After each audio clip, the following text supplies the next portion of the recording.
Love. Hate. Men.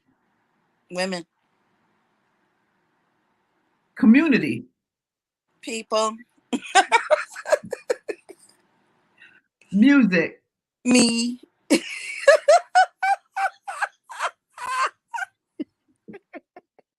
I know it's gonna say I'm retarded at the end. Go ahead. Church. Ugh.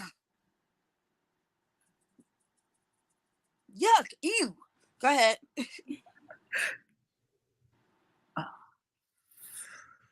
Sex. Memories.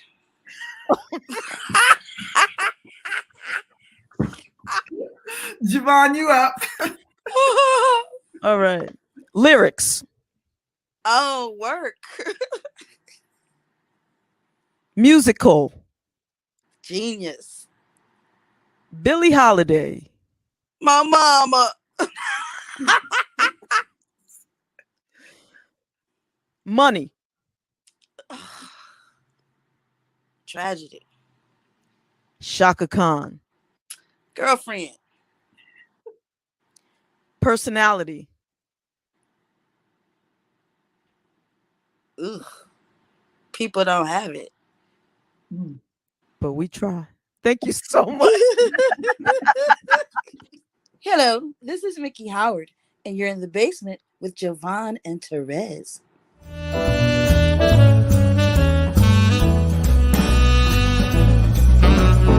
Hi, this is Mason. You're in the basement with JaVonne and Terez. Perfect.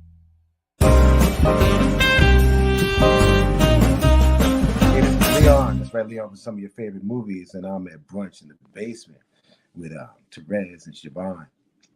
Stay here with me. Stay here with me. Stay here with me. Still in the basement, no longer alone, with my homegirl Terez on the microphone. Music, politics, or just chatting it up. Brunch in the basement, see that's what's up. You never know who might run through. Legendary artist or someone brand new. You miss a lot when you miss one day. At least that's what I heard somebody say. But it doesn't really matter what whoever says. It's always a good show with JaVonne and Terez. Yeah. Brunch in the basement with JaVonne and Terez. Yeah. Let's see who we got today. Come on, everybody's a friend in my head. I already know everybody. Whatever it is. One day I'll tell you about me and Shaka Khan, but you know. Oh my gosh. Yeah. But she doesn't know anything about it. But anyway. No, she doesn't. She wasn't even there actually. But anyway. All our bosses though, Jay. Like, she got our ears and I'm gonna send y'all some. I'll definitely get an address. I'll send y'all out. You can send me some cologne, because I mean, you know, yeah. Just in case I should meet Shaka Khan, I want to smell really, you know, nice. Oh God. Okie dokie, babe. Whatever you say.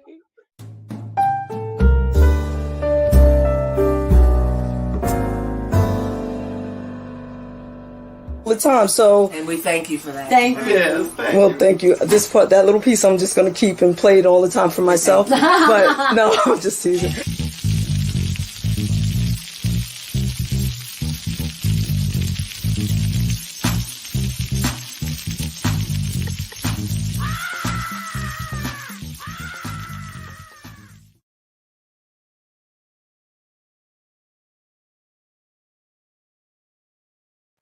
Hey everybody, how you doing this morning? Look at me, I'm all twisted and everything. And guess who's here with me?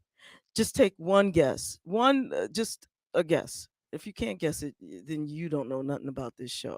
The co-hostess with the mostest. What's up? What's up? Who's cracking? Happy Saturday. Let me tell you something. I am giving all of my energy this morning because you're not going to believe this. What am I not going to believe? I think I was given a roofie last night.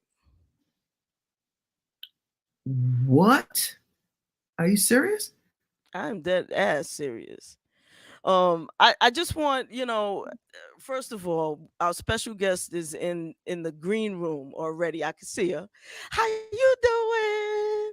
I just want, nobody else can see you or hear you. I just want you to know that. And you are more than welcome to chill and watch the show until we bring you on. But don't feel any kind of way about the shenanigans. Okay? Because sometimes I tend, not that I do it intentionally, but I've been known to shenan again and again. And again and But again. anyway, yeah. So what had So happened was, back to this yes, roofie. yes. And if you've ever been drugged before, there's Never. this lagging, lethargic sort of. I'm the type of person that cannot take a Tylenol without getting sleepy. So it doesn't take much. You know what I'm saying? I guess that's full disclosure, telling too much. But okay, so as some of you already know, and I'm open on this show. I'm sweating like a pig, but that's okay. I'm old. That's what happens. Sure. I'm older than I was 10 years Yes. ago when I didn't sweat at the thought of saying good morning. Okay. So anyway, yesterday was one of my favorite people in the whole wide world's birthday, Mr. Ron Potachar. Whoa, Ronnie. Yes, Ronnie Pooh. So I had to, there's no way on God's green earth that I was not gonna hang out with my boy. That's my hubby. That's my love that man, right? Mm-hmm. A But lot I to love also, about him. yeah, there's a lot to love about him. He's a good spirit. And funny. Yes, he is funny. I did not Sarcastic. realize how much. But Yes, he's a lot of that. and we'll move mountains to help anyone. And that's just how he is, you know. Um and doesn't ask for anything in return. He's just a good guy. But anyway, so with all of that being said, I had to go out and celebrate my boy. But I also had to work. So I took half a day just to make sure, because y'all know how my job is. Sometimes that should be running into the next day. So I took off early and everything. But I also, some of y'all know I'm in therapy because you do, right? no, So, whoa, pause. That's well, not the symbol for therapy. no, The that's not symbol for true. therapy is this.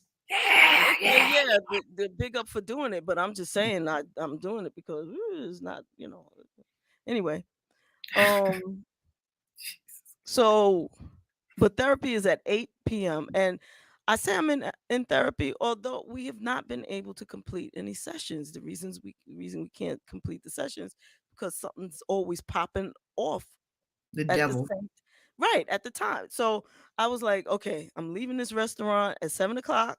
I'm gonna get back home to the basement and get my therapy session on. However, it didn't happen like that. I was still on the road trying to get home, but I was determined. Now, the songbird was in the car with me. And I was like, look, I don't care. We're doing this session. Just don't say nothing. Right. Oh man, you are bending all kinds of rules here. Go ahead. Therapist didn't know nothing about it. Anyway, so Yeah. here I come in the car and I'm like, yeah, so I haven't been sleeping well and I'm trying to declutter and blah, blah. I wake up at 5 o'clock. So I'm talking to the therapist. Songbird is like, I'm not listening to anything. I have the headsets on. Okay, good. Don't listen. I don't, got no whatever.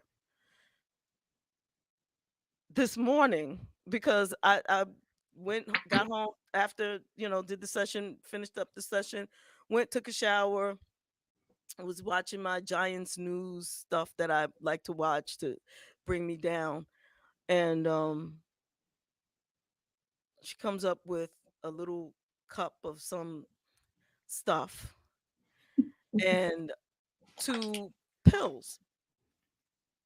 So talk about trust. I just take it. Oh man. And you taste this stuff, and it's like you. And I have to drink it all. I have to. All right. So excuse me. Listen, no problem. Chug a lug, chug a lug. We're all doing whatever's necessary. You understand? Yep. There's some sugar Avery P in there. Yep. Wow. I can taste it.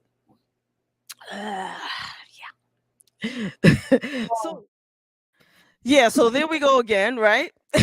I should have known from there. You had me scared at the beginning of this conversation, but go ahead. My brain went into what? Where? Go ahead. Now I see where this is going. Man, all I know was I said I drank the stuff and took the pills or whatever. And I said, I'm really tired. You are getting sleepy. And go to sleep. I'm telling you, I can't remember a thing after that. I wake up this morning, my eyes are like yellow green, and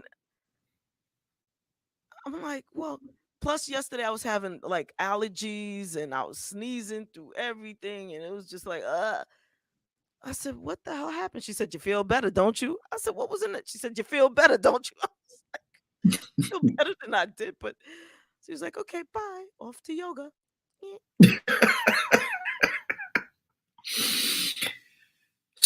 So the let me just backtrack, because the way it started off, it upset my sensories. So now I can relax my sensories to know that it's only Cheryl doing what wives do. Okay. All right. You got to get this therapy thing straight, my dear.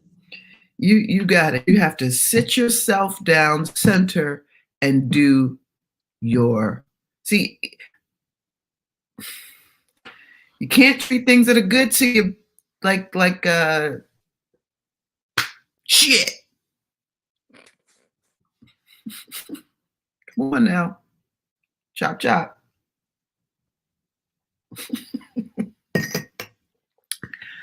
Lord have mercy.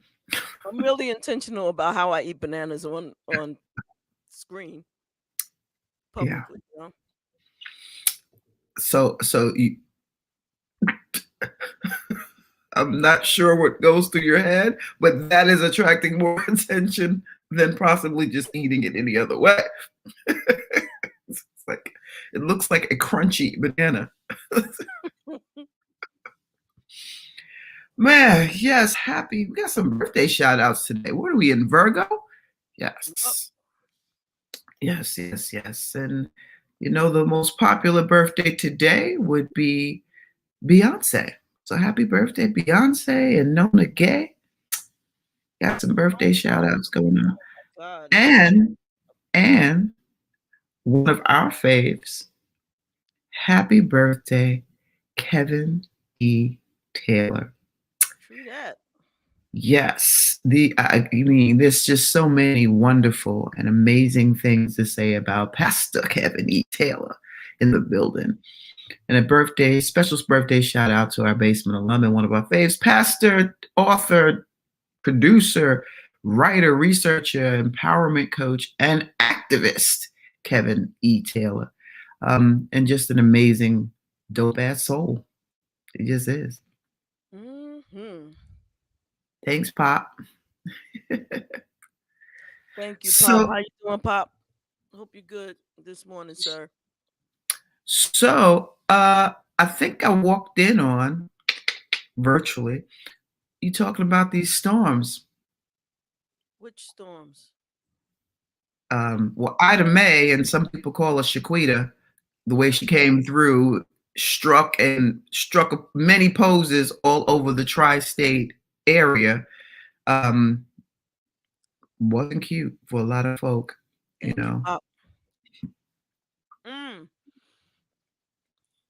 Please go get checked out. Oh, because of the roofie. It's just sugar Avery tea. How'd everybody fare out there in Chatland with the storms? I see you going through the chat. Yeah. Everybody okay? People checked in. I mean, that's annoying. Knock that ass out. Who are you talking Pop. Talking about Cheryl.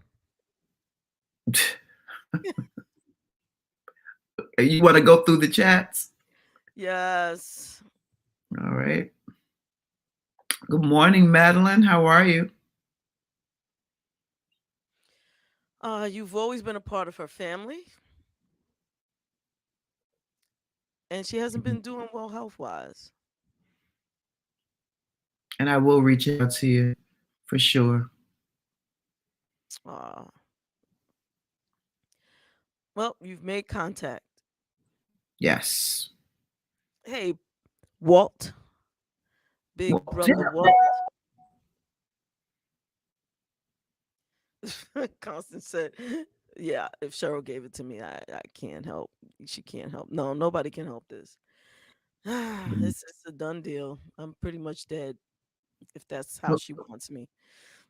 Oh. No, I'm sorry. You know, she gives me a glass, I gotta drink it. What am I gonna do?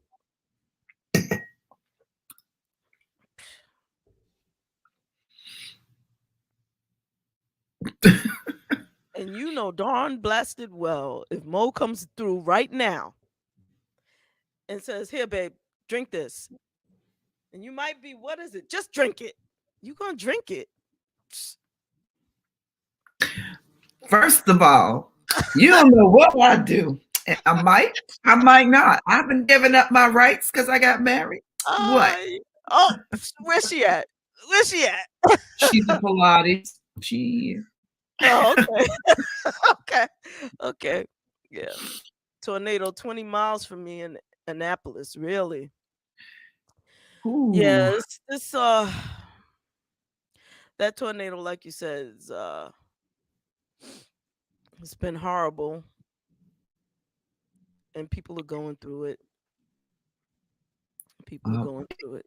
We have lost some life, you know, and you know, I shared a post amongst, because you kind of gravitate toward the levity when tragedies happen, and you know, and with respect to the lives lost, you know, property damage we can always recover from. So that you know, and you know, it's the lives lost in it, and you know, and the day after looked like, did I just experience that situation? Because it was so bright and beautiful and just dry in many places, except for certain parks that are in certain parts of the world, because I rode past a park that was, you know, their swing sets, and it was a puddle. It looked like a swimming pool, the entire park. But, you know, one of the things I want to say about, I want to just give a comment openly about how resilient Black and brown folks are, you know, with the various videos and pictures that I saw, you know, come through my timeline. And I think I have two favorites, you know. One was the video of the kids that did a weather report and called it, instead of Hurricane Ida, called it Hurricane Shaquita, you know, as they were in, I think, some part of Jersey, Irvington, if I'm not mistaken. And then there was another favorite that was a guy that was smoking a hookah on a blow up, you know, the blow up beach thingy in the middle of two buildings. Yeah, in an alley. In Manhattan. Those two get the prize. And I think, you know, for him, you know, he actually had a lit hookah in the storm, in the middle of two buildings, chilling. And that is a classic example of, you know, you throw lemons, we'll make lemonade. And, you know, I just, I pray that no one, you know, it's just, I don't even know. And we're so vulnerable now to these type of things. You know, this probably was the worst. People are liking it to Sandy, but they're saying, some are saying it was worse than Sandy. But, you know, it's a terrible thing. There are still a lot of folks without power. New Orleans is still I don't even know what to say, because in between the time Katrina hit and now, doesn't seem to have been too many things done to support those, where y'all putting the money? Like, what's happening? And I mean, globally, well, not globally, let's just put the US because that's too broad. Like, when you have a tragedy, and I often wonder this, anybody else wonder this? When you have a tragedy hit and like, that you have sewage backups and things like that go on, with so much devastation in that, insurance and FEMA and natural this and that, would you think that we'd invest in something, a different kind of sewer system or something that would help this situation, or we just don't think like that? Well, that's what the infrastructure bill is about. But as you can see, the Republicans are against it. They don't. I don't. They'd rather just focus on controlling women than fixing Oh, the giving states. We're talking about trillions of dollars, which the government clearly has, to be distributed to each state to fix not only physical infrastructure, but our Wi-Fi systems throughout the country, so that's that just so they can everybody listen. can have excuse me. Sorry. It's roofy. So so that everybody can have access to Wi-Fi, including those rural areas that it's hard for them to get connections and so forth and so on. That's what the infrastructure bill is about, in for the most part. But and to combat some of those things and that are going to be impacted and are being clearly impacted by climate change. But Same climate change. these guys want to continuously, oh no, you don't want to give that much money. But you were okay with that much money going into your pocket, not paying taxes, the rich not paying taxes. You worried about money, but you don't want to. Man, please. I'm so over all of this. And Swear. it's so incredibly transparent now. We don't have the luxury of ignorance And anymore. they don't care, but they don't care. They don't care about what you think. Like, they don't care that you and I may be personally, insulted or outraged at any given law or what's the shenanigans that's going on in Texas. Well, business and emotionals are not bedfellows. Business and emotions aren't bedfellows. They don't care nothing about it, which But is they always care when we're not spending money. And exactly. until we understand how our little bitty dollar, like the poor folks do have Power a is real. position in power. We do. It's been shown when we unify with each other in these elections. They are super scared. They're And super don't ride scared. the damn bus. How about that? Listen, that blueprint has already been tested. I've said it before. I'll say it again. That blueprint, they gave us a blueprint and how to make people move. They don't, cash moves everything. So unless you control your dollar and unless we are willing to band together to do something, it is still going to be this way. Period. The only time they listen and actually give two blanks is when election time comes and they need the vote. And I'm just going to go ahead and say it, the black vote. Yep. And when we do not spend money. But now what the Republicans are doing, sorry, I gotta call it as it is. It's the truth. They are changing the rules around so that voting doesn't mean anything. That's what they're working on. That's what they've been doing. You got, and it's more than just brown people voting. It's white women. The only people, white men are only concerned about white men stuff and controlling people and just controlling shit. It's a power grab because and it's stupid. It's crazy. And the only true support, the biggest supporters that they have are white women, and that's who we gotta touch down on. Because this whole thing about abortion, Has nothing to do with black people. They don't give a crap about black babies being aborted at all. They just want more white folks. And that's Well, my opinion, and that's it. And there's nothing wrong with people wanting to repopulate and breed. Good, do it. But don't try to control people and harm people. I have seen pregnant 10-year-olds. Pregnant 10-year-olds. It makes no sense. And so what I'm bringing up is rape and incest. Mm. There are a lot of things to be considered when you make these funky freaking rules. There's a lot of things to be considered here. They don't. And then when these babies are born, these guys that come, I'm sorry, I'm having a moment, Rezi. I'm not trying to, I'm once I say it, and then I'll be quiet. But I'm just saying, if these dudes, oh, we're fighting for lives. Okay, then how many children have you adopted? 0. How many unwanted children have you personally adopted that you standing up here talking about? Okay, about lives and what are you doing after these children are born? Nothing. Again, I will say it, and I goddamn mean it. We want to fix abortion. We want to lower the numbers. Start with the vasectomy. Thank you.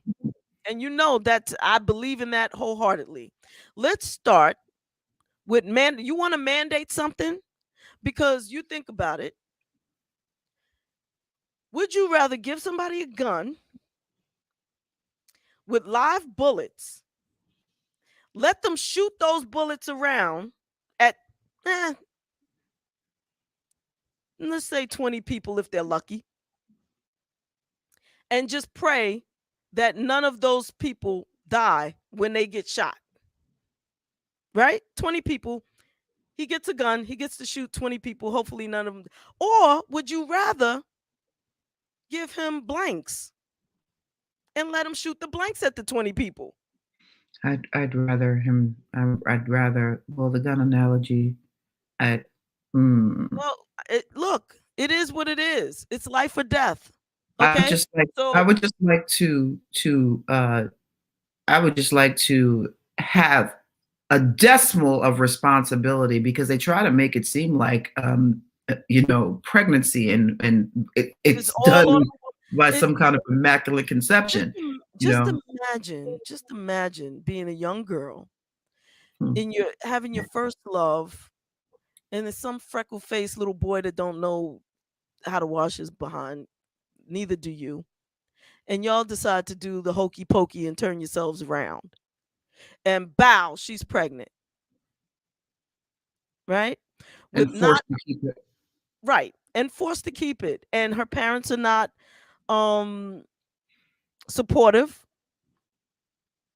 Let's say, it just, and he's free to do what? It's not mine. There'd be no Jerry Springer if men were more responsible.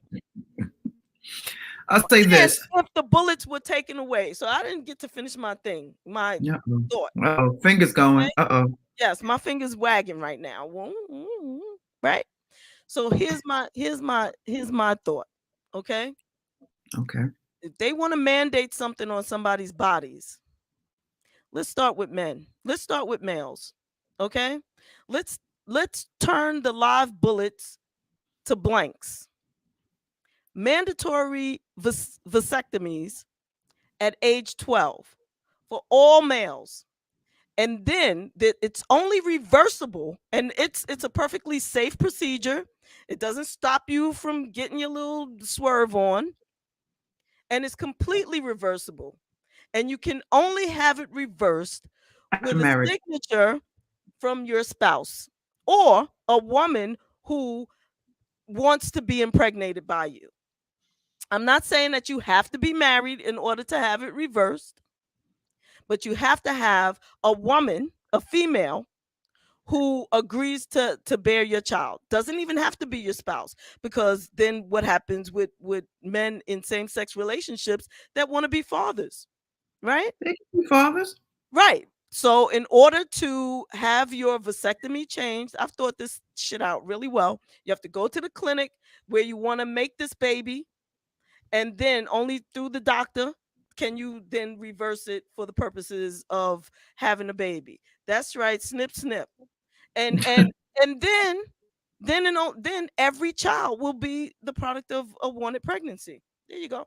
More love in the world. The views, information, and opinions expressed during Brunch in the Basement series are solely those of the individuals and do not involve or necessarily represent those of WJBR Internet Radio. That's right. I said it, damn it. It's my opinion, JaVonne's opinion. And and it doesn't hurt anyone, and it doesn't force anyone to do anything that they don't want to do, except the maybe the little boys don't want to go into the hospital to be snipped. But sorry, that's your responsibility, because your gender has not proven it's responsible enough to pull out, damn it. Wow. Whoa. And has not proven itself responsible enough to take care of every child it spawns. Because if she gives birth and doesn't want the baby, let me tell you, if I in about 6 years, okay, all right, wait. I can tell y'all more, but for right now, I got to. And I was just going to say that, JaVonne, you're at an unfair. You're at an unfair advantage because of what you do for a living. You see things that the average person doesn't see with regard to that. So her opinions may feel a little spicy, but it's spicy. It's a factual spice that she's I don't know. I shouldn't use the word afforded. Yeah, let me just say that I love children, and if I could take every unwanted child into my arms and into my home, I would do it. But the other thing is, I don't want no children. So I love them. I love them. Children are the most adorable and the best possible companions and friends. They're so honest. They will say, your hair looks like a tree. They will say, they will rat you out. They will tell, that's not what he said. I love that honesty. I love that. And they will help you to see things anew. That is, children are pure. Let me just say, call in if you like to. The number to call is 347-996-5394. And yes, if you think I'm being mean because I'm saying, snip the little boys, and I love little boys, I love little girls, I love children, and I don't want to hurt anybody. But I'm saying age 12 because that's about the time that these little guys start. I don't know if you're getting lucky. Well, I ran a facility one point, and it was the ages were 10 through 17. And the 10-year-olds was popping too. Yeah. So I mean, hey, you could do it at when you do the cut off that extra skin or whatever the hell. Take care of business. I don't know how safe that is for an infant, but if it were, look, if you can spend millions and trillions of dollars for something to help the damn thing stay hard, then you can clearly help it to not procreate unnecessarily or unwantedly. Any conversations that go of that kind, first of all, medical studies traditionally don't have women in mind. So we're always the last ones things are tested on because, there are certain things different in our body, period. We all know that. But the medical community does not traditionally support and equalize women's studies the same way they do for men.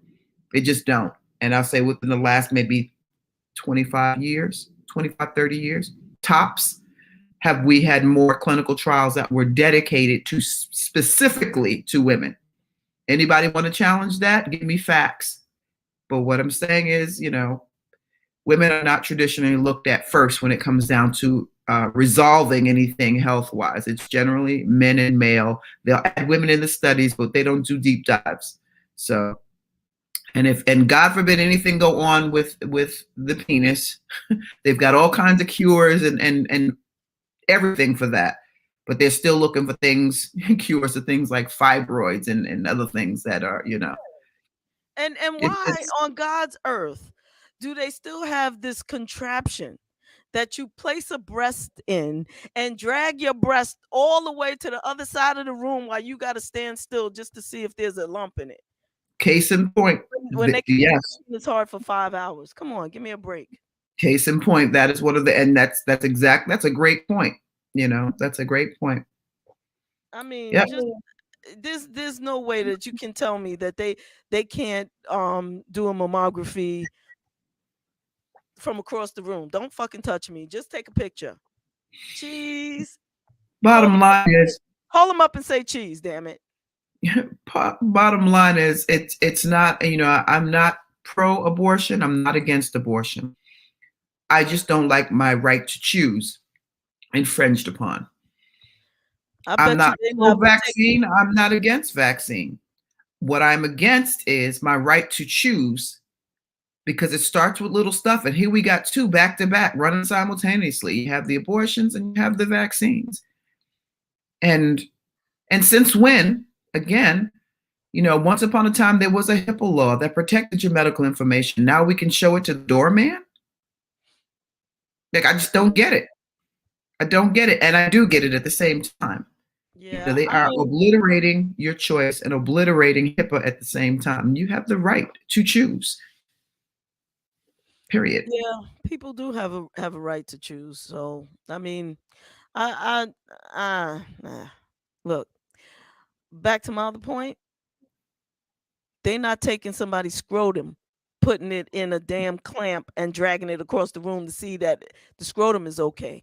Because they identify with that. And I bet you, if they had to figure out if there was cancer in the scrotum, they damn sure would figure out a better way to do it if it was only in that damn clamp machine. Sure. Because it's about men, right? Sure. That shit hurts. I'm just saying. Sure. That. Now, it's time to move on. Because you sure do. You sure do, LaVonne. She says, I always come in at the strangest discussion points. But hey, y'all.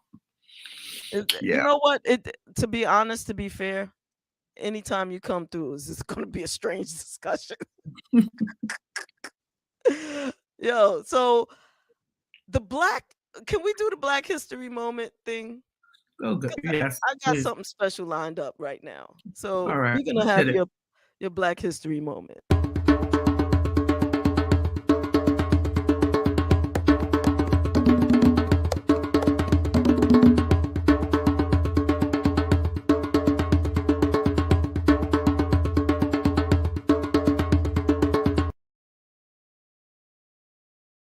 Okay, so for today's Black History Moment, I wanted to go a little differently and not. I just wanted to introduce, or let me just play it. I'm not going to talk about it. Right. Yeah, let's do this. One of the most famous, if not the most famous, Indian name is Geronimo. In fact, it was so famous that in World War II that they used it as they jumped out of airplanes to say Geronimo. And that's where that name of fierce power was really resurged in that time frame. Well, Geronimo was a Cherokee Apache Indian, and he's somebody that I have found very interesting, one, because of his lore, and two, he was an Arizona native. He lived in Arizona, and he lived in Mexico as well, and he raided different areas of the state. Some people would consider him to be an outlaw, and other people would consider him to be a hero. He was a very interesting man, and he was very protective of his people. And most people consider him in the native world to be a leader. And I have always loved his photographs, and I've collected them, and I also occasionally sell them. So I wanted to tell you a little bit about the photographs and about Geronimo. Geronimo, who was, again, a Native American from Arizona, probably was first photographed around 1883 when he first surrendered, and he was up to the White Mountain Apaches. He was interned there. He stayed there until about 1885, and he finally broke free, went back, took his people, and hid from the American military. He was able to elude capture until September of 1886. In fact, the United States government sent about 5,000 troops after him, which was a very large percent of our entire national force at that time. The reason is that he was a very, very significant person, and this was the last Native American and American kind of not on a reservation Indian that was still there, and the government had a policy against Native Americans at that time. So Geronimo was captured at this time frame, and some of the most famous photographs are from that time. In fact, one of the photographs that you'll see is one that Andy Warhol did, and you can see that in a piece that he did in 1986, I believe. So the photographs that were done at this time were done by C.S. Fly. Fly was an interesting guy that lived in Tombstone, Arizona, and was a photographer. He went out when Miles was capturing Geronimo. Geronimo actually surrendered, and took photographs. These are very interesting because they show him and his band of troops out in the field and then in the process of being interned. And at this time, what happened to Geronimo is they were all sent, including women and children, back east. He ended up being put in prison for over 20 years. He went to Alabama, then he went to Florida. Much of the children that were of the Chiricahua Apaches were all shipped up to Carlisle, Pennsylvania, where they were interned and made into good little citizens. Wonderful image of his band of children that were as they looked when they were first captured and what they looked like after they were sent to Pennsylvania. You'll see different images of Geronimo throughout this period of time, not only on his trip from Alabama and in Texas and in Florida, but also when he was sent finally to the prison and what was really his reservation, even though it wasn't his homeland, in Oklahoma. Geronimo was very well thought of in the sense of notoriety even at that time frame. He died in 1909 and was somewhat of a celebrity. He would sign his name for $1 or $2. He had to make a living to help himself because he couldn't do what he did best, which was raid and live out in the lands of Arizona.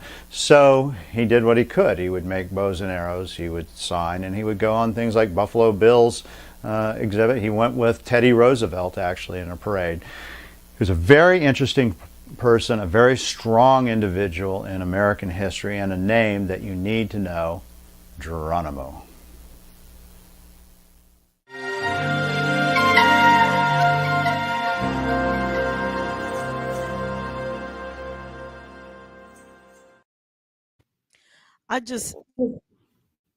When I first watched that, it brought me to tears. It brought me to tears.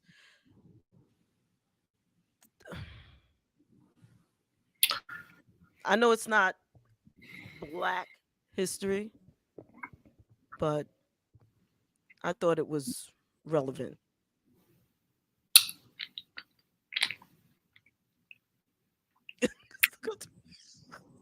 I know it's not funny, but your face. There's just so much to unpack there. It's just so much. And to make that video, first of all, discussing what he was good at was raiding and living. Listen. Raiding and living is what the man said. Another example of just straight racism. Straight entitlement.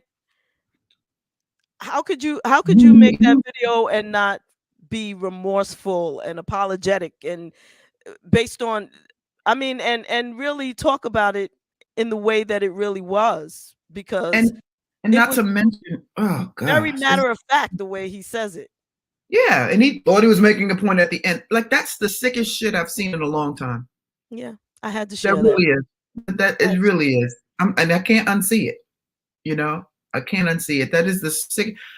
You know, and it's again, you're able to see everybody else's stuff or makeup stuff or alleged stuff but your own. Sit down somewhere and talk about some of your culture and the rapes and pilgrims. But you know what? What he doesn't realize is that he's really exposing himself and his people.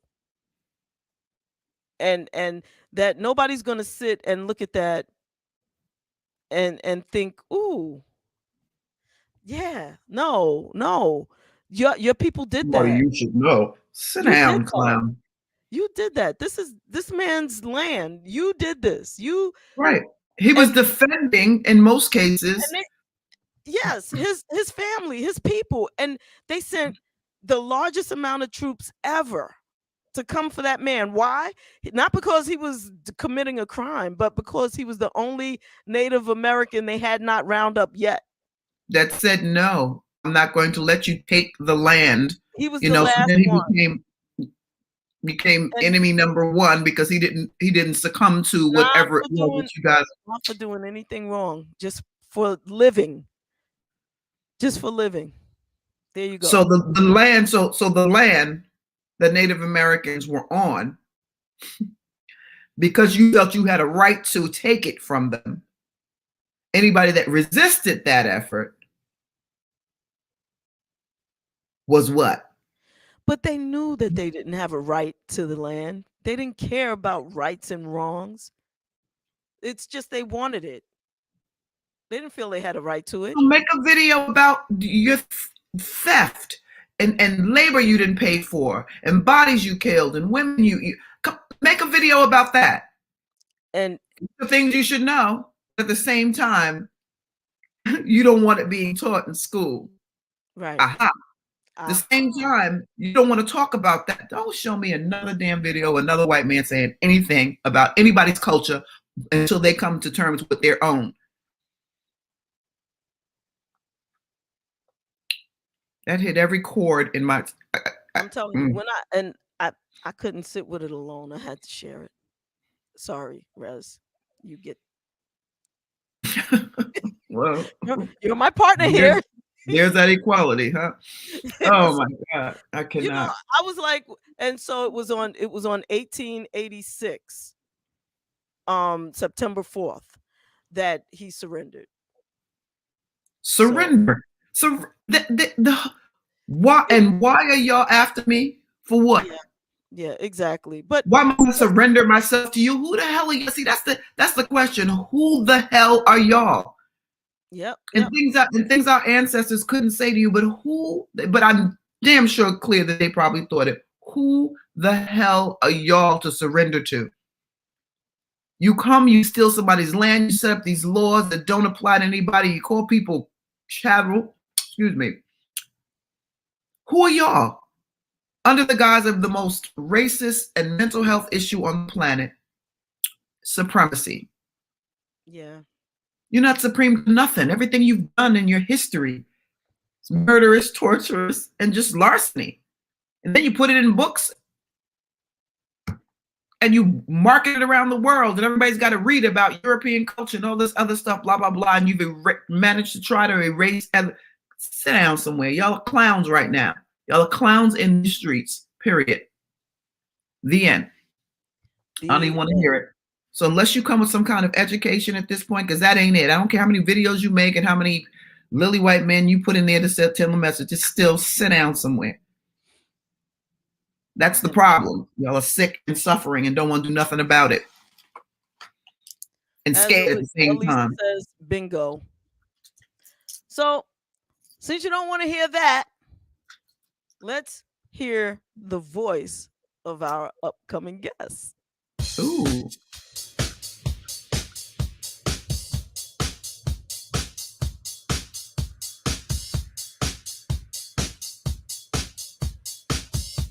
For most of us, life is good. Yeah.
baby, I just can't see me without you. Another lover just won't do. No one else can love me like the way you do. I know I said that we were through. Thought I needed somebody new. Now I'm so sorry that I walked out on you. 'Cause I miss your love. Can you hear me? Living without. Can you hear me? Yes. No one else kisses me like you do. Oh, oh. Say you'll come back to me, and I will ever leave. Don't you know that I need totally? Said I do, said I do. Still want you. There's no me without you. You said you'd make my life so sweet. Was so mixed up I could not see. Thought I had to have my space and time. Hey. Hello. Darling, Hello. that was my little special Andricka Hall mix. Thank you. I haven't heard any of those songs in so long. Wow. All my faves. I love it. I love it. How you doing, darling? Everybody, I'm good. Andricka Hall. Hi, everybody. I'm good. How are you guys? We Well, are you know, good. I'm mentally ill, but I'm physically fit, I guess. You know, so I'm ill too, so I understand mentally. you know Terez, right? Hi, No, we don't. Terez. Oh, I'm Hello, sorry. Andricka. How are you? I'm Nice. well. Good, good, good. Good to have you here. Thank you for having me. You know, it's so funny. Last night, it's actually maybe still going on right now. They have a 24 hours of peace, a party in Newark with various artists, and then they ended it. Well, they didn't end it actually at about 1 or 2 o'clock in the morning. They had house music all the way through with some really popular. And in hearing that, my body still hasn't stopped moving. So that was good to me. That was good to me, JaVonne. I loved it. Thank you. Yeah, And you know, I'm sorry, go ahead. no, go ahead. No, I was just gonna say, you know, good music is everlasting. Good music is just what it is. It's just Right. good. Yes, yes, Indeed. It's yes. just good. Well, So oh, I keep interrupting you. I'm sorry, no, you honey. do. Go ahead. No, go ahead. I'm getting a little delay, so I can't really hear when you come in. But go ahead, please. I was just gonna check in. You know, this is crazy pandemic time and all this other stuff, and just wanted to know how you've been. So just wanted to catch your temperature there. Well, it hasn't been easy because when you don't know, especially when it first started, when you don't know what's going to happen in the future, it made me numb. I just sat, my thoughts. But then I spoke to the universe, Mm. Mhm. God. I'm like, it's in your hands. And that voice, I listened to that voice. That voice told me, you're going to be okay. Don't worry. And I just took that in, Mhm. had faith and believed that. And here I am. I'm okay. It's still not easy, but I'm okay. Right, Yeah. right. Yeah, we ask a lot of folk how they've been faring. This show platform is a little different than most because I know that a lot of celebrity artists or just people that we've had on are used to a certain type of press junket, you know? And and although what you're doing in the world is important to us, we like to check in on the soul of the person, just to see how you are, Absolutely. what's been going on with you, because that's more relative than anything you could ever produce outside, of yourself, So we're just checking in, like a wellness check, What do you do for self-care, if you don't mind me asking? Well, I make sure I take all my supplements. Okay. That's important. And sometimes I just sit back and just breathe quietly, unless my neighbors are making a whole lot of damn noise. But, yeah, I'll sit back. I'll listen to music that I like. Mhm. Yeah, things like that. Yeah. Yeah.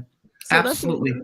that's interesting. So what music is in that soul soothing playlist? You know, I Question. like a lot of adult contemporary, although I sing whatever, like just dance music. Some of my favorite artists,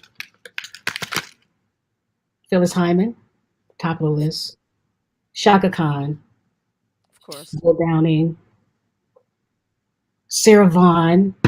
I listen to things like that, Brazilian music, which calms me down. And I just love music, period. So that helps. And sometimes I don't do anything. I just, like I said, I just lay back and breathe. Mhm. Cool. I don't think people understand the importance of breath and stilling yourself. Mhm. I mean, I had to learn it in a whole new way. You know, when I found my heart beating a little too fast, or my brain starts racing too fast, I have to quiet my mind. That is not an easy thing to do. It's Or, not. well, I'll just keep it on me. It wasn't an easy thing to do for me.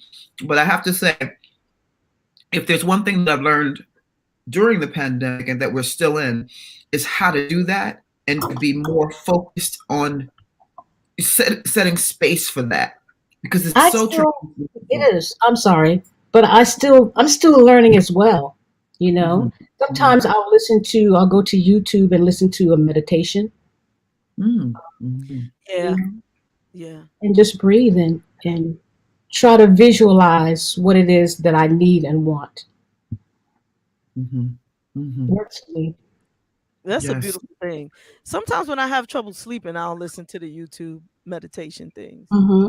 You know, those are pretty good. You Oh, They know, are. really? yeah, meditation is always good, and Mhm. I just don't like the ones that give you instructions, such as, okay, now see yourself on a farm, or see yourself on a body of Right. water floating, and then now see the sun. Like, stop telling me what to do. I'm just trying to chill. Right. It's just music I'm listening to. Just Exactly. yeah. Waterfalls, rain. I love the rain. I Oh, the love the sound rain. of the rain. When I was a little girl in the South, I lived with my grandmother for a while, and she lived in a house that had a tin roof. Yeah, so when I was there, if it rained, I would hear the tin roof, and if it was thundering and lightning, the way she held me, it just felt like love. So I think I'm nostalgic when I hear rain and rainfall and the thunder. I love it, and it's soothing. Mhm. Yeah, yeah. That's Where a in the Christian South woman. is your family from? South Carolina, Okay. yeah, a small town called Anderson, South Carolina. We came to New York. I was 9 years old. Really? I've been And here what? a long time. I've been in New York a long time, but those memories from the South, they're very special to me. Uh, the way I ate was different. Everything came from the garden, the trees. I Oh, want a yeah. snack. I go out, something from an apple tree. Even there was a cornfield across, so I had all natural foods all the time. And when I came to New York, uh, there's some things I didn't understand. Like I saw stuff in the cans, and I was like, "Why is that in the can?" Because my grandmother, when she would preserve something, we had the mason jars. Mason jars, right? Yeah, and she would do that. So New York, I came to New York and started eating horribly. I'm doing better now. I'm pretty good, but yeah. That transition, I was blessed to have family in the South too. And Mhm. to this day, I have mason jars in my home. So I absolutely understand when you say that. There is a difference. There's a. Do you recall having a bit of a culture shock coming I from one? did. I did. And I Yeah. mean, especially with pizza, they have pizza in the South now. But when I was a little girl and I came to New York, my mother bought pizza, and I'm like, "What is that?" She's like, "Baby, it's pizza. That all the kids here like it." I'm like, "It looks like I'm not going to tell you what I thought it looked like. But I did taste it, and I loved it. And till this day, I love pizza. I have pizza maybe like once or twice a month. Wow. Yeah. A good slice, and we're funny about our pizza up here too. We're funny about it. That's right. You know? Not every pizza shop is not created equal. Sure No ain't. way. Exactly. And I I think actually like to see Italians behind the counter. See oh, what I'm saying? how about that? You know? And I think one of the biggest arguments between New York and Chicago, except for maybe the Cubs and the House Mets. music. House music. Yeah. And house music. It's also our pizza. Chicago swears they have the best pizza, but Not. which reminds I mean, it's good, but I'm just used to New York pizza. exactly. But I noticed once your flyer was posted that our girl Gloria Ryan hit you up. No, And she's Glow, a sweetheart. she is, and she will argue you down about some Chicago pizza, which I Oh, that's right. She was born and raised in Chicago. exactly, and she will take care about that Chicago pizza. But I'm sorry, New York got it hands down. Yeah. And Italy, though. Italy is like, my favorite food is Italian food anyway. So when I was in Italy, I was like, ooh, great. Nice. One of This the whole- one of the people who are watching the show says that once upon a time Italian food was a poor man's meal, and that could be. I mean, I remember being very poor as a child and eating a lot of spaghetti. So Yeah, pasta. yeah, It's cheap and it goes a long way. exactly. Yeah. Homemade, and the difference between homemade pasta and box pasta is like night and day. There is a big difference, but I don't make homemade pasta, so I have to go with the box. And that's fine. There you go. And anytime if I ever offer you spaghetti and say I made it, don't eat it. Don't eat it. Even no Why? matter, because even as good as I think it tastes, I always end up sick afterwards. So don't No, that's not good. no, I'm not good at so I make good spaghetti. I'm coming to your house then. Okay. So let's take this in a different direction. Let's start talking about your career.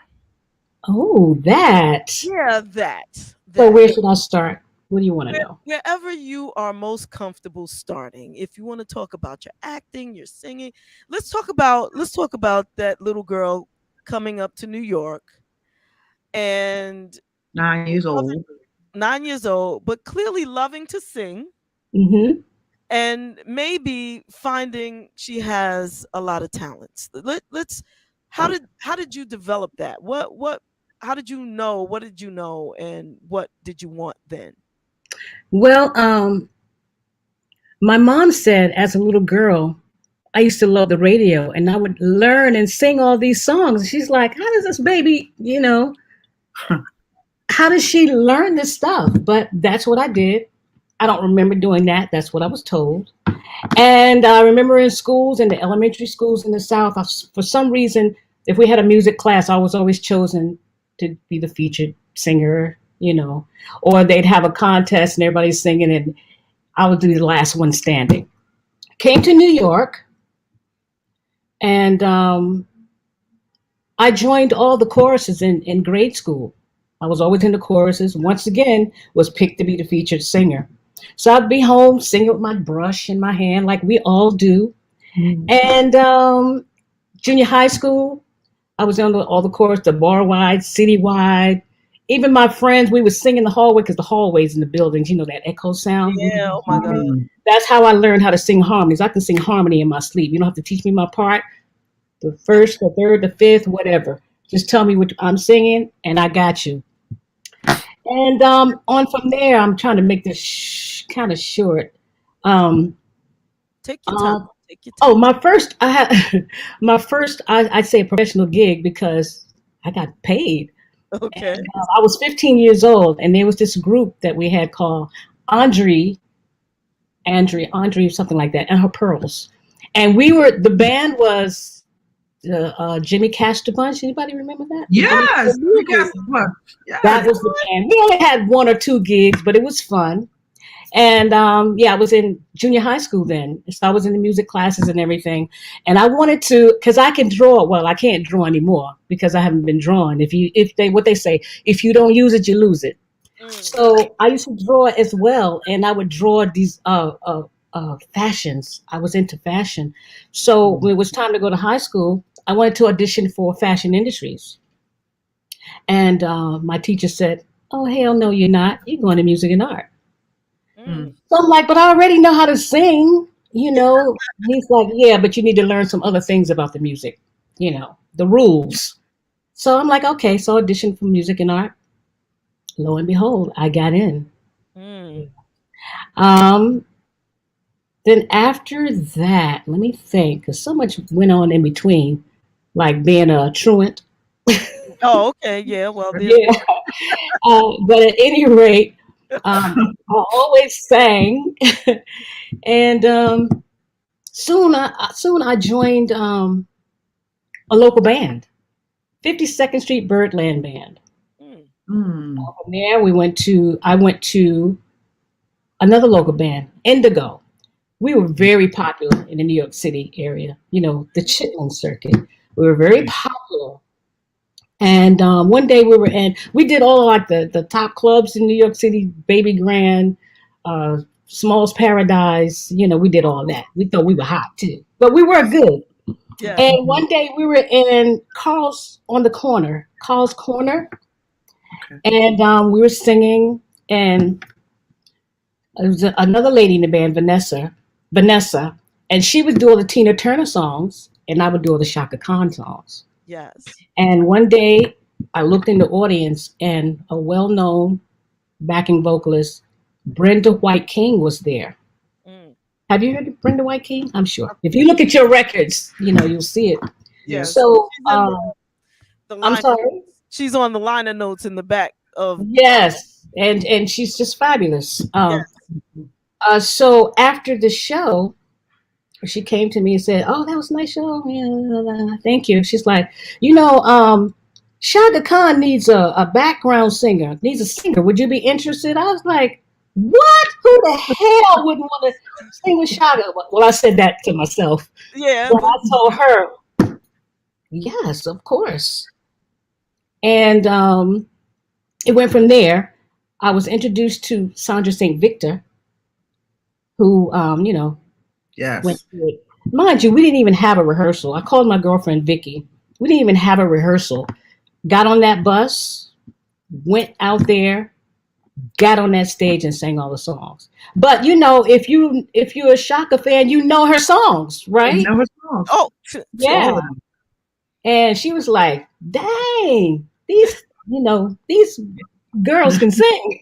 I know what she called you, but you know, it was all in love. It was all in love. Yeah, and I couldn't trip that day because I had to be focused. We had to have a rehearsal and all that stuff. But once we traveled overseas, one day I was on stage. I think we were in Bangkok or something, and it hit me. You on the stage with Shaka Khan singing for Shaka Khan. And I got weak. I was like, oh my God, what a blessing. So that's how I got into touring with artists. And Shaka was my first tour. Isn't that amazing? That is and standard. Crazy amazing. I want to cuss, but I'm not gonna out of respect for someone. It was absolutely amazing. And then everything went on after that. Came back to New York. Word of mouth, word of mouth, word of mouth. And the next one was Melissa Morgan. Yes. You know, when she first came out, people compared her to Shaka. Yes. You know. So I went down and auditioned, and the same girl, Vicky, we went down and auditioned, and my friend, a great singer of mine, John James, he had already done the previous tour with Melissa. So when I came in, you know, it was he's like, "These two, yes." Yes. And it went on and on and on and on. I can keep going. Who was next?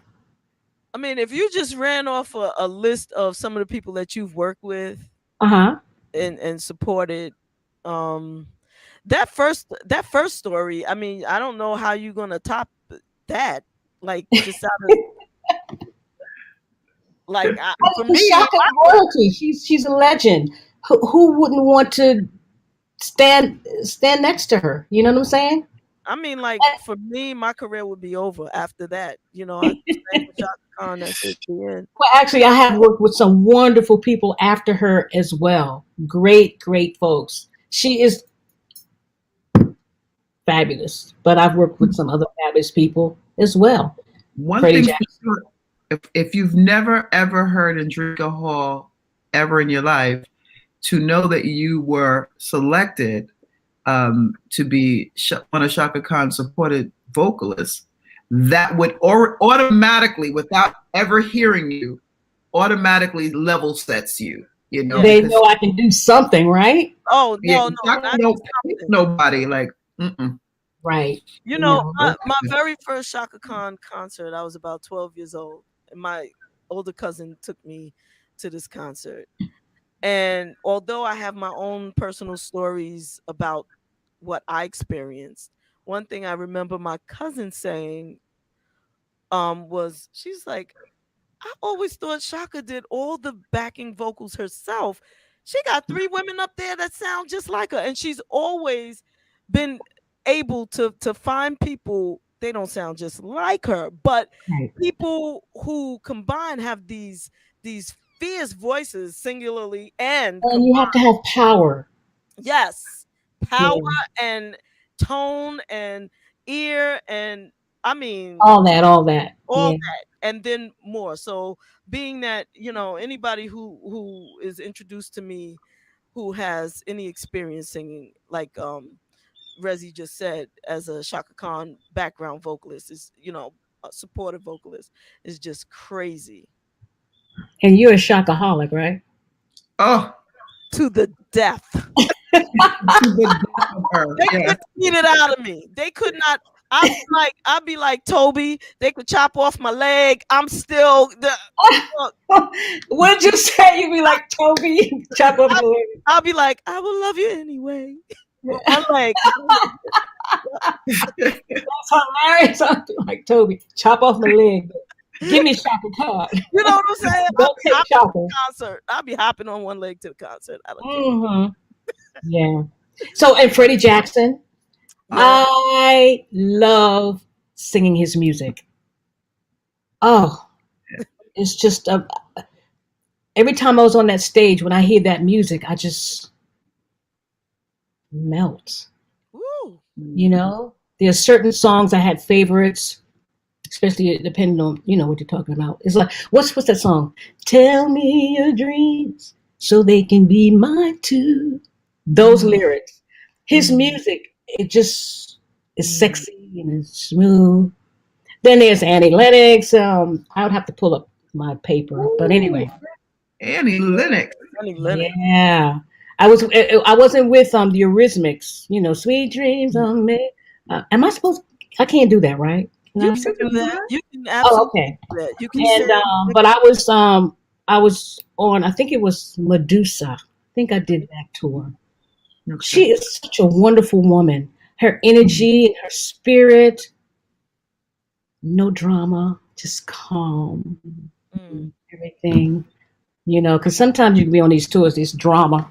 Sometimes I stay away from drama. I don't deal with drama well. I'll digress. I'll just back off for the most part. Sometimes, because you get my face wrong. That's another story. You got to handle that. Yeah, you know, it's a matter of fact. You know, there's some people like, you need to write a book. Yeah, I was going to ask that. You know, I thought about it, and I'm like, I'd have to change some names. Somebody said, sure, go ahead, Jetty Fraction. I was like, you know, you're stupid. You know, change the names, but I'm still thinking about it. just to let other people know how it is touring, because there's some wonderful things with touring. Wonderful thing. You visit some of the best places, and the great thing about that is you don't have to pay for the trip. Yeah. You get paid for doing that. I've been all around the world, and but I have found my baby. But Yeah. I've been around the world a few times, and it's a wonderful, wonderful experience. So, of all the places you've traveled, where's the most, I don't know, fun or lovely or the best? If you had to settle outside of the United States, which country, which location that you've taught would you go back to and say, you know what, okay, I can make this a home?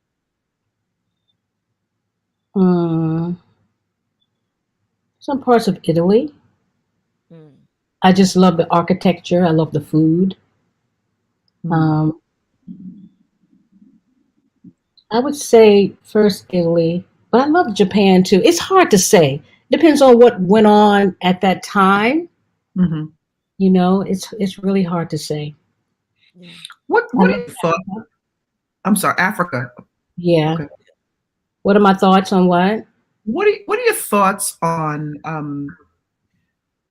the industry, U.S. versus, let's say, Europe, in terms of how artists are kept, promoted, that sort of thing?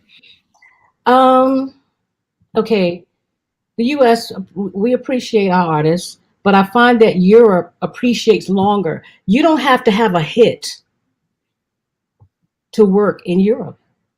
Right. Once they love you, and Right. they will welcome you back anytime. You know, the United States, there's still love, but if you don't have like the big hit on the chart right now, your ticket's not going to sell as much. That's my personal opinion. So don't let nobody at me or anything. Yeah, but Right. no, you're right. I think. There's a lot of truth to that. I think that's the swept up in the juices of capitalism here. You know, you're only as good as your last song. Yeah. But where you're talking about, if for the love of the music and the art, that will already exist. You know, so there's no time limit or time span on that. You know, you're an artist and you made these great songs, and you can still. That's why a lot of artists, they leave United States and go to have a sustainable career. Absolutely right. Yes. Yeah. Absolutely. Yeah. Africa, Japan. You know, it's amazing to me to see a country like Japan or any other one that the English is not their primary language, but they know all of the songs in English. They can sing. You know. That's right. They have a different respect for artists there. You know. Yeah. Did you have a gospel background? Yes, I did sing in church, with most of us proud people have. I did sing in church, but I wouldn't call myself a gospel singer, although I can do it. But the gospel singers that I love, I can't sing like that. You know, it's different. I mean, it's nothing wrong with the way I sing. That's not. I don't want to make you feel like that. That's what I'm saying. But yeah, but I did have a little gospel experience. Absolutely. Nice. Let's talk about. Oh, I'm sorry. Go ahead. No, go ahead, Kevin. No, stay where you are. Stay where you are. Terez. I said stay where you are because you were going to ask something, a follow up to where you were, I think. No, I was just talking. I was going to ask about her connection with Lenny Fontana. You know, and that collaboration. You know, how was it working with him? How did and what inspired that connection? And obviously, good work. You know, I don't remember how Lenny and I met. I was trying to remember that the other day. I don't remember where the introduction came from. I do know it could have been word of mouth because back then people call somebody and call somebody and call somebody. But I went in and he had a track, and I said, I want to write to it.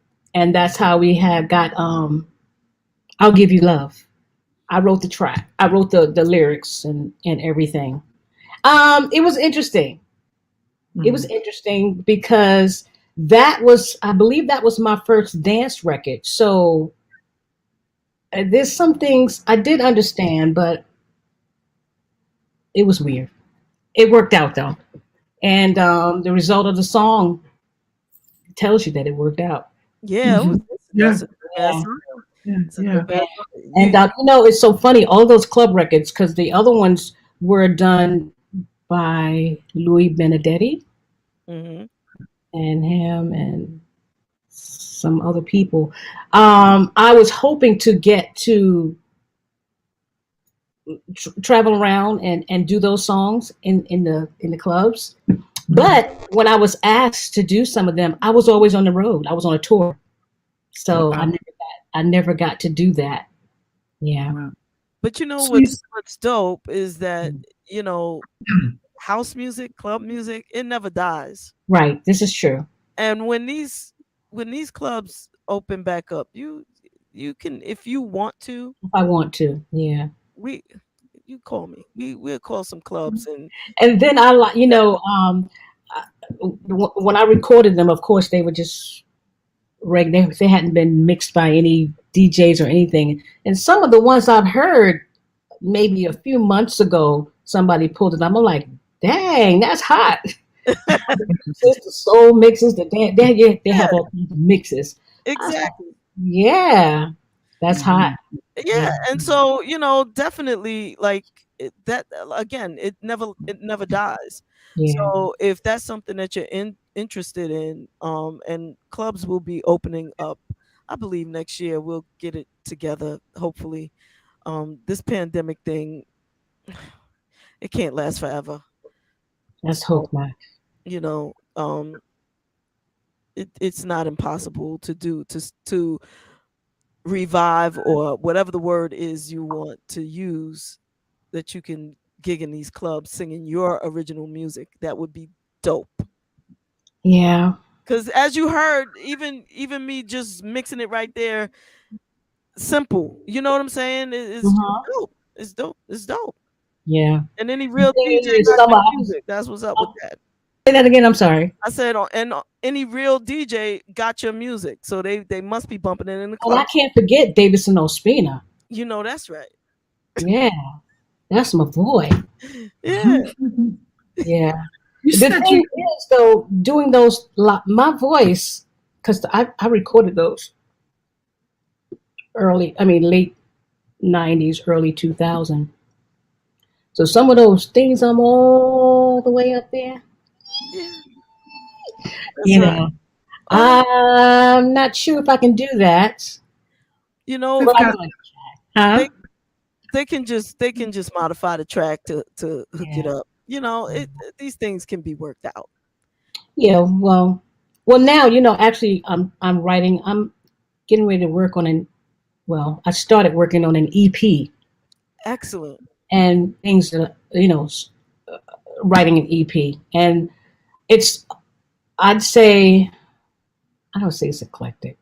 I don't like to put too much of a genre on music. Music is music. music is music. But, Yeah.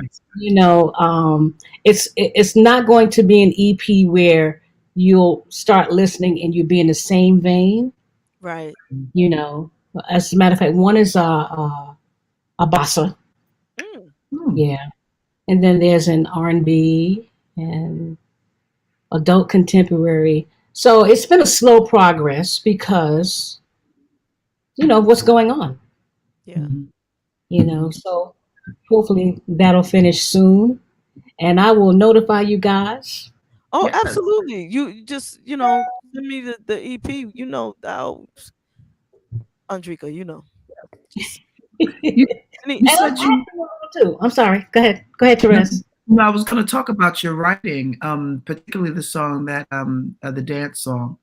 It's got love in it, and it's certainly a message that should be out there, and people need to hear that as much as they hear other things that connect. Mhm. What inspired those lyrics? How do I write? I want people to know that songs that I write that are not necessarily about me. There's a mixture of things. Sometimes I can be looking at a TV show and a subject will come up. I'm like, that'll work as a song. And I'll start writing and then it unfolds. Yeah. And sometimes I can be laying in the bed and I'll hear something like for the bossa song.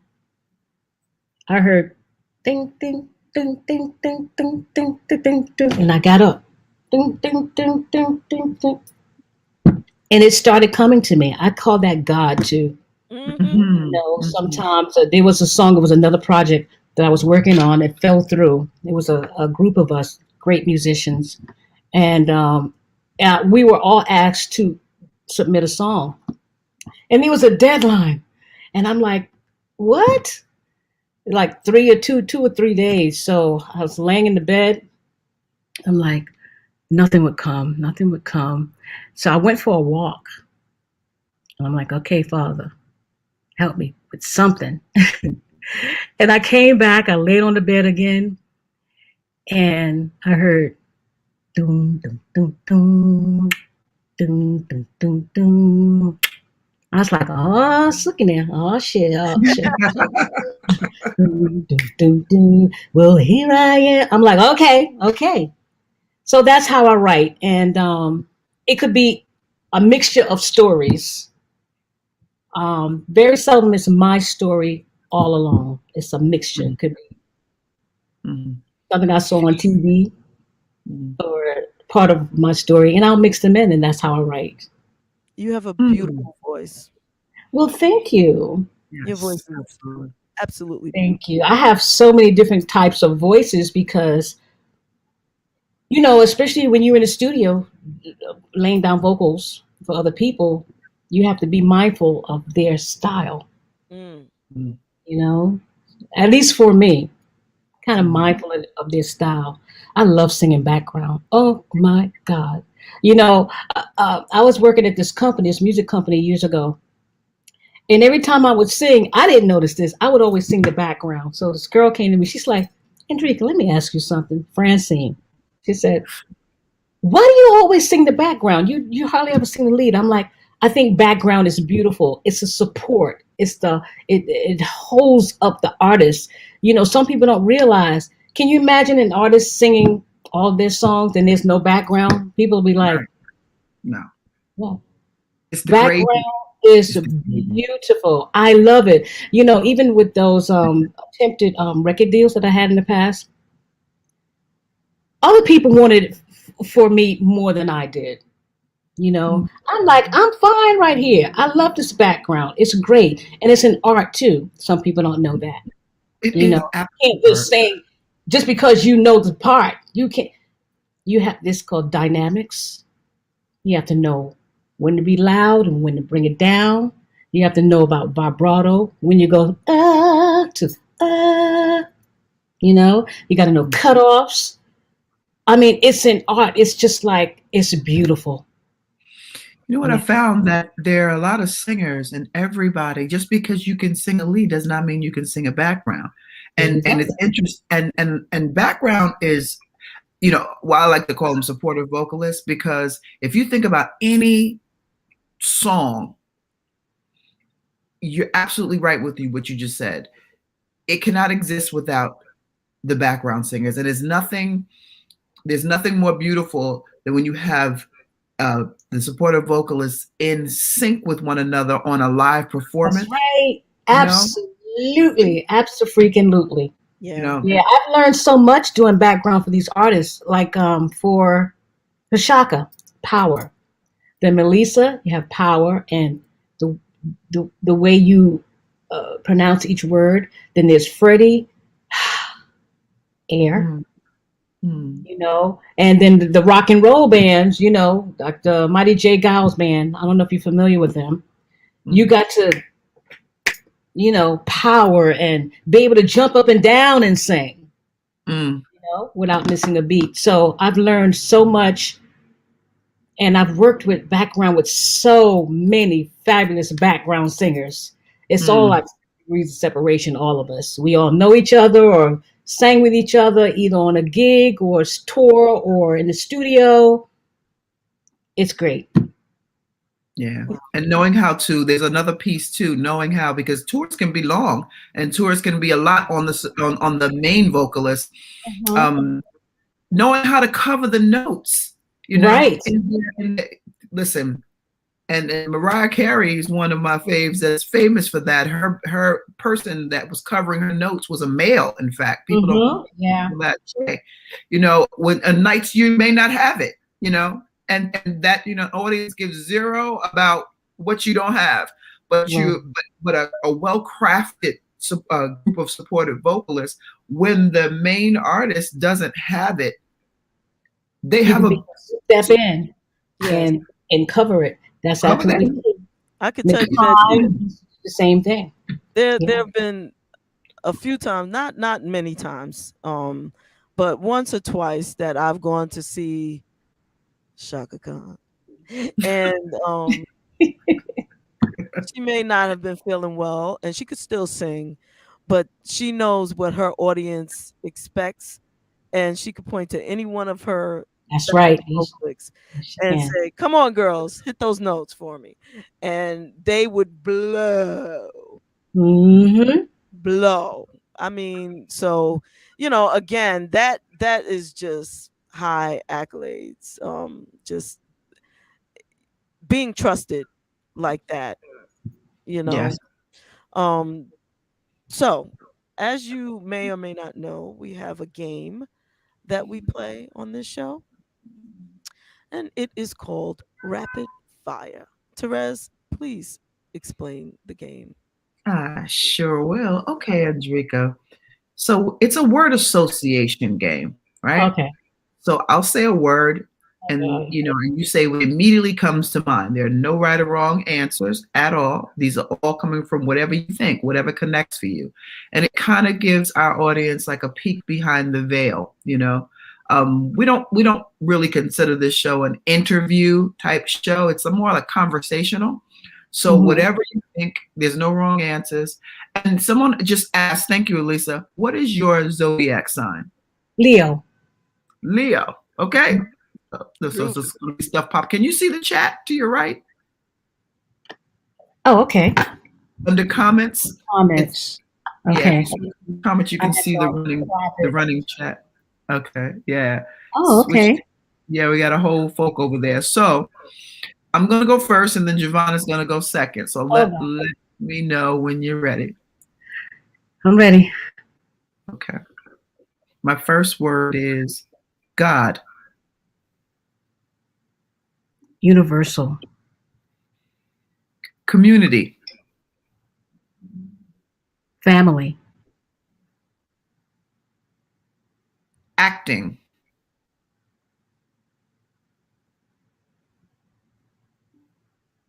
Imagination. Tracy Moore. Teacher. She's actually a little more than a teacher. She's giving guidance. Yeah, which is a teacher still. Okay. Theater. Drama.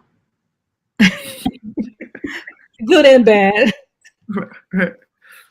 Love. Harmony.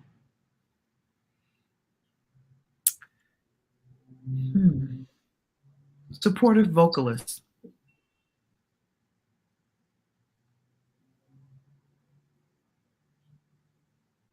Worthy.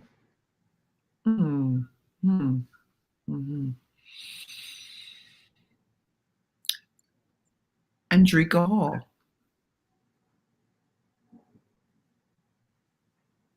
Every woman. Am I going to get a feedback on what I just said? Like you're going to tell me who I am on all these things? Actually, no. You're telling us who you are. Okay. All right. It revealed, you know, the audience responds. You're actually sharing parts of you. And you know, and don't think about it. Just whatever comes to mind, you know, because your first thoughts are always the ones that are most authentic, you know. My last word is going to be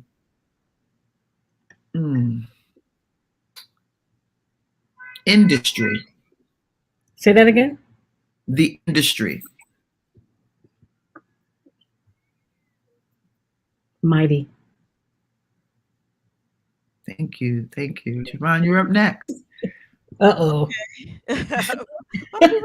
Oh, when I go. Like, that's interesting. Okay, so since you said that, I have to start off this way. Yeah, see? JaVonne. JaVonne? JaVonne. Mystery. I kind of like that. Right? Personality. Did you say personality? Yes, ma'am.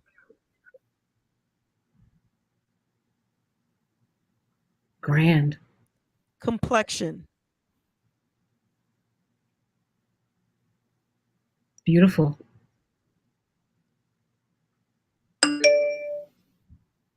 Ooh. Costume. Fashion. Art. Abundance. Stage. Presence. Will Downing. Moody. Freddie Jackson.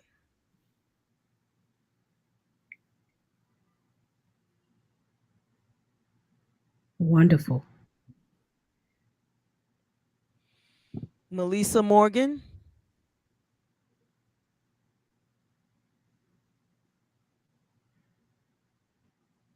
So many things. I gotta catch something. Talented. Shaka Khan. Royalty. Thank you so much for playing our game. Yes. Welcome. And did I tell you guys, I also, because I do a little acting too, theater. Yes. So I won an Adelco Award for best featured actress in a musical. Isn't that great? That's amazing. Yes, I do a little acting as well. I'll be doing a little more eventually when everybody can be around each other. Exactly. You know, close contact.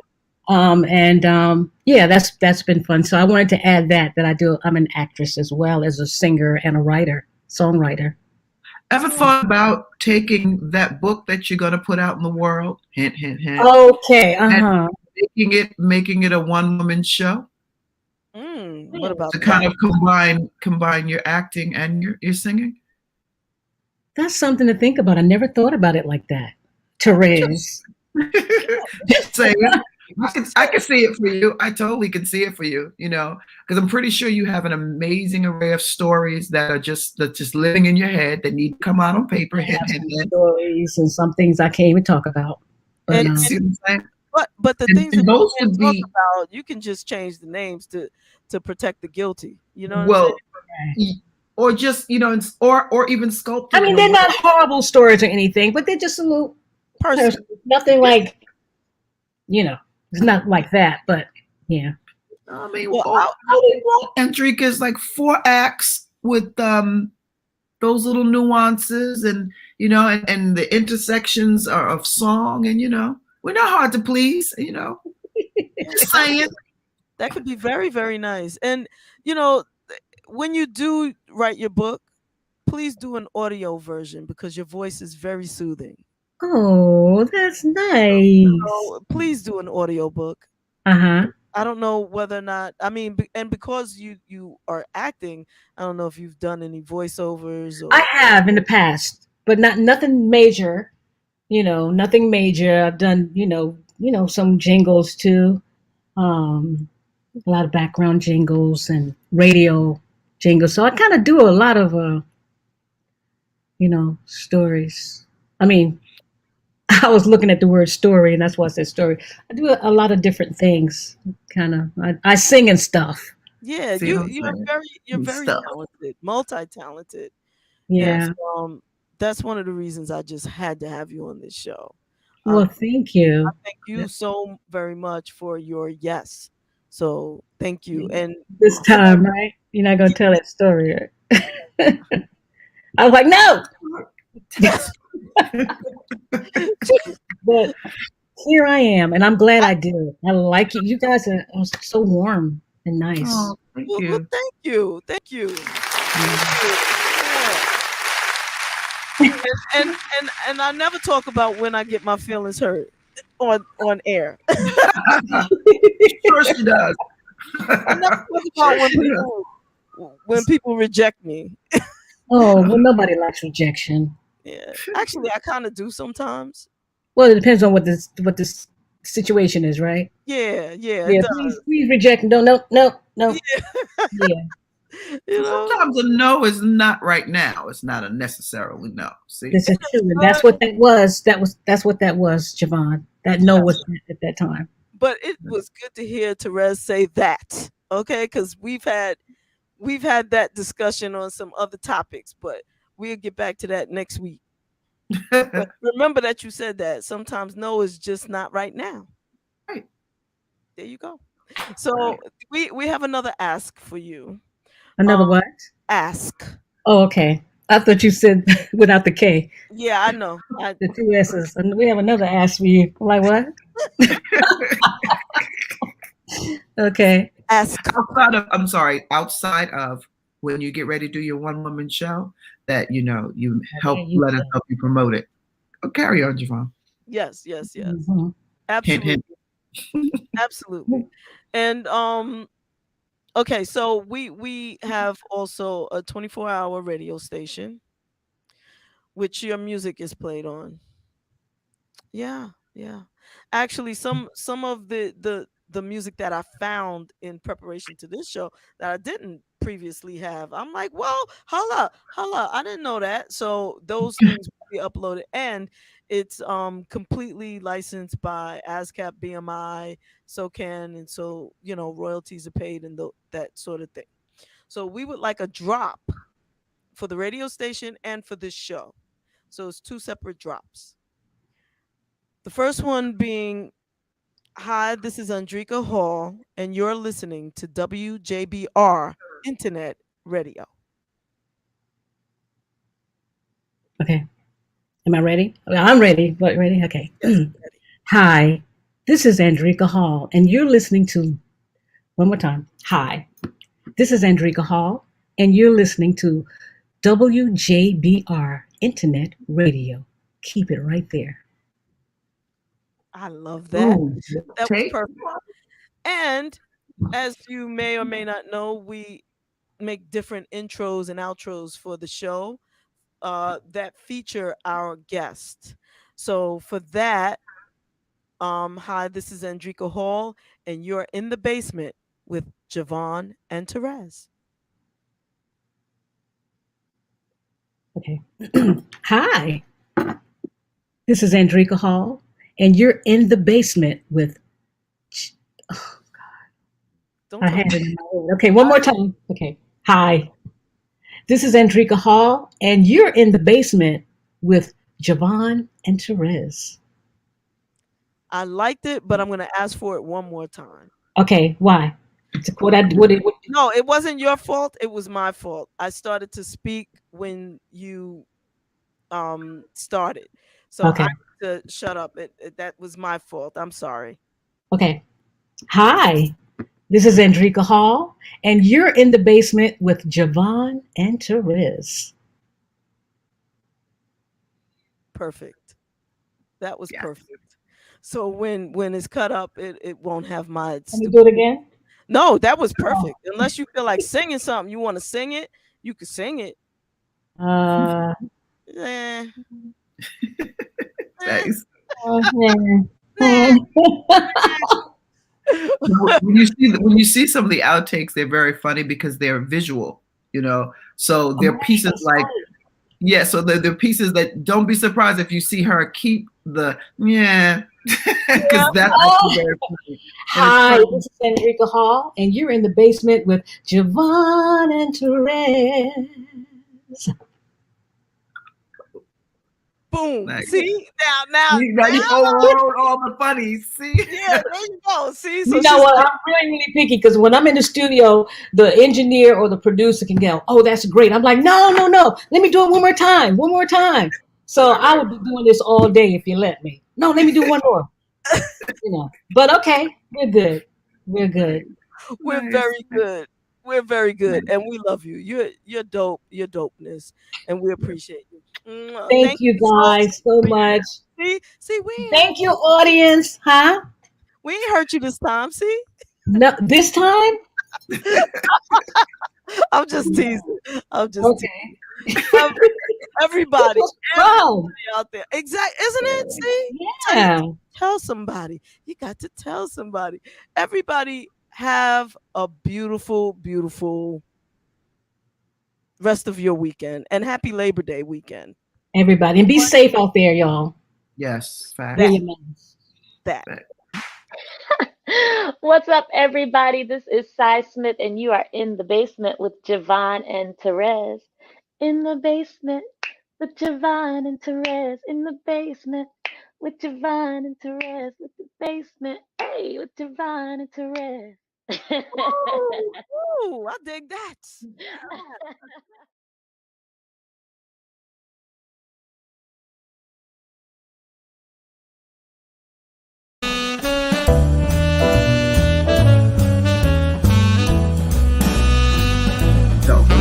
Hi, this is Khan, and you're listening to and watching Brunch in the Basement with JaVonne and Terez.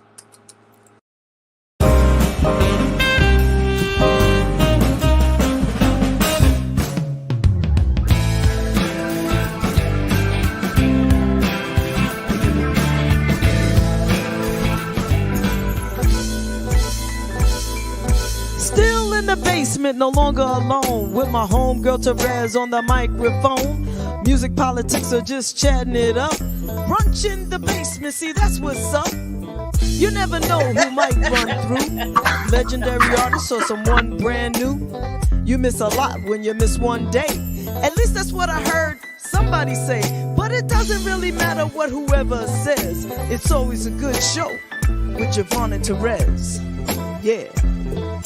Brunch in the basement with JaVonne and Terez. Yeah.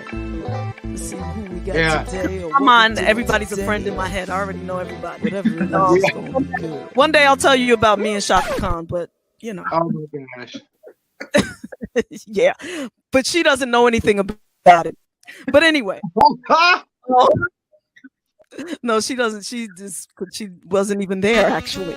But anyway. All our horses though, Jay. Like she got our ears and I'm gonna send y'all some. I'll definitely get an address. I'll send y'all out. You can send me some cologne, cause I mean, cologne? Yeah. Just in case I should meet Shaka Khan, I want to smell really, nice. Oh God. Okie dokie, babe. Whatever you say.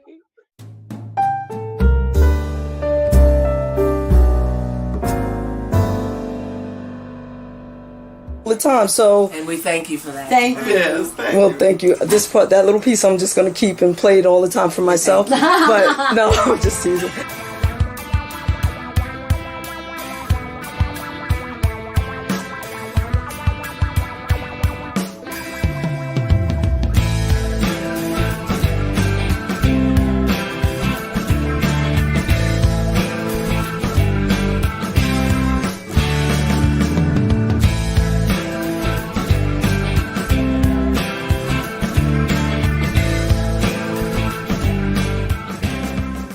And I think it's time, Terez, to do a little rapid fire with Mr. Richard Pryor Jr.